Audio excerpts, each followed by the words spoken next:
Hey there, long time no see, and certainly longer time no addressing this question. By far the most common question I've gotten since I restarted this channel nigh on a month ago, I think. My sense of time is terrible after the last 2 years, but let's say it's about a month or so. The most common question I got was, are you still moving to Germany? Are you still working with Overtake? Why have things seemingly changed? And those are the questions I aim to answer here today. Now, I'm sorry to say that the answer is probably far more dry and devoid of drama than any of you are hoping for, but we're going to hit the main dot points all the same. So the first question, why have I waited this long in order to make this video? Primarily, I was waiting for Overtake to formulate something more official on their end to let them lead the situation. Now, because it's been, let's say, around about a month or so, and I have no real indication whether that's happening or not, I figure you guys at this point deserve to know all the same, and I'll try and recount things from my perspective. The good news is that I still have a great relationship with Overtake. Anybody that's watched our recent F1 Dream Team series or the traction control and ABS video will know that we're still creating content together. So this then begs the question, if things are going so well, why did your plans seemingly change? And that's what we're going to hit here today. I'll try and keep it fairly brief. So it began with our original contract meeting. Now, it was during this meeting that I found out what Germany's current tax bracket actually is, and I was a little bit shocked, I have to admit. It made me very aware that I needed to make one point very clear. When I saw that their top marginal tax bracket was 45%, I said, look, if we can end up in a situation where everything that I earn through Overtake, anything earned in Germany, is taxed at that rate, that's absolutely fine and fair to me. But if this rate suddenly starts applying to all of my foreign investment income, such as the company that I own here, the various businesses and investments, that's a complete non-starter for me because I would literally be looking at a loss to work for this new institution.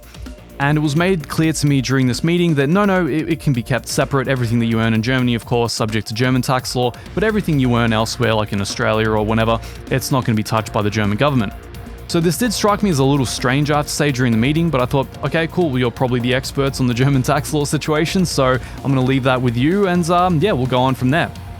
We locked things down and started working remotely over the course of, what was it, maybe September and October? Or October and November, whatever it was. Essentially, it was that kind of gap of 2 to 3 months. Now, to say that things were successful would be to undersell it greatly. I've done this sort of thing before where I've taken what I perceive to be success strategies for business growth from different industries into other industries and kind of, transplanting them across and trying to use those to initiate growth in much the same way by circumventing many of the years of initial grind that business owners might face. Now, at no point in my life have I seen the uptick happen as quickly as it did in Overtake. This is a channel that went from growing at 1,000 to maybe 1,500 subs a month to 500 subs a day almost immediately. And it was insane to perceive this shift. It was insane to kind of enact all of these different things in Overtake and see them take root so well. So extremely proud of you guys, extremely glad that it's happening. I hope you continue on that trajectory and all the best. The funny thing is that now the Overtake channel is exponentially outgrowing even my own, which is just great to see. And certainly people with that many resources should be using those resources to attain that level of presence in the industry. So I'm sure we'll be hearing a lot more from them over the coming months. Now, as this time wore on, I started to get more and more worried about the tax situation because I had not been put in touch with a German tax agent yet. No accountant, certainly nobody with any expertise in international tax law, and my personal situation is extremely complex, so I need someone that's really on top of their game, So we started getting to that point, and I started to worry, so I thought to myself, all right, I'm going to take the situation into my own hands. I started reading the Australian-German tax treaty, and I started getting my own company accountants on that as well. Long story short, I found out that my absolute best case scenario was that every single investment, every single income stream that I have anywhere would be taxed at Germany's 45% rate, which was a catastrophe, to put it mildly. And as soon as I found this out, I got on a call with the Overtake crew immediately and I said, look, this is just a complete financial non-starter. I will quite literally be paying more than I'm earning in order to work for you guys. And I'm not sure if you guys have ever been in that position yourselves, but I think they used to call that slavery once upon a time. Anyhow, it became very clear very, very quickly that it just simply wasn't going to work. Now, we tried to work out a few things here and there, and the sky's the limit as far as the future goes. I don't necessarily know whether that is the end of myself and Overtake. We might still do like a partial thing. We might do like a proxy thing. I really don't know at this point in time. What they decide to do with their channel is certainly their own purview, and what I decide to do with my channel is certainly my own purview. So that kind of gives you an idea of where we ended up, and that was certainly the main reason that drove it. It was financially driven. It made no sense for me in any way, shape, or form. The move to Germany just was not going to happen. But while we're here, I will mention two other factors that really came into my mind that really shocked me, I guess, when I moved away from working on my own thing.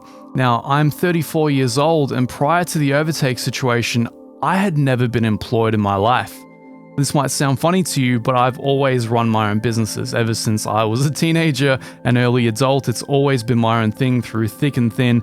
If any of you put any creed into this, I am an INTJ from the Myers-Briggs personality spectrum. You may know INTJs as the scheming arc villains, right? So as soon as I started accepting that that was my role in life, that I had to basically, be the architect of my own destiny, things started to make a lot more sense. And the moment I was at the behest of other people's plans, it just kind of felt like I was falling apart on a cellular level or something. But on top of that, there was something more, and I realized this very quickly after we did the first video together. This channel is more than just about me now. Like, I may have started it in early 2020 with 100 subs, which rapidly grew from there, but it's as much about you guys as it is about me. And creating videos for a different audience felt kind of strange. It felt almost disingenuous in a way, like I wasn't playing to the same things that I should have been, and it almost felt like abandonment here. And I know that I made it clear that I was moving to Overtake, like, come follow me here, guys, but it was never going to feel quite the same as this does. It was never going to be quite as personal and honest as this is, right?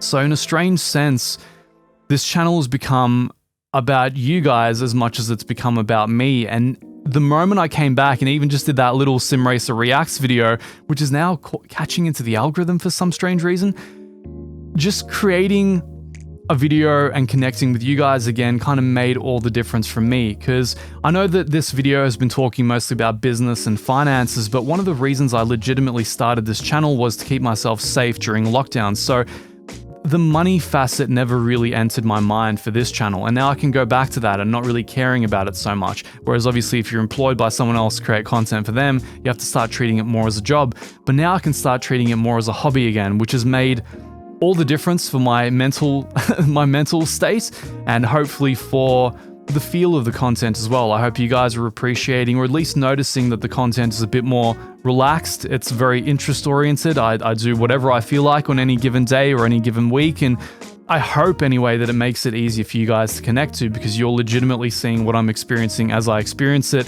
I guess this is a good way to turn it around and say thank you for being with me for almost 2 years now. It's 1.5, I guess, more closely, but I almost can't believe what this has turned into, the opportunities that it's created, and I can't wait to see what else comes of it. I still hope to move away from Australia, of course, and whether through an employment contract or not, I hope that eventuates over the coming year. But my plan is to keep continuing with this channel. As usual, sim racing content, maybe a little bit more real automotive as we go on and my life gets locked in whatever new place I settle in. And yeah, sky's the limit as always. So if you have any more questions, comments, feel free to leave them in the comments down below. I can't think of anything else to rant about. It's certainly not been as short a video as I'd hoped to make it, but I hope it explains the situation to everyone's satisfaction.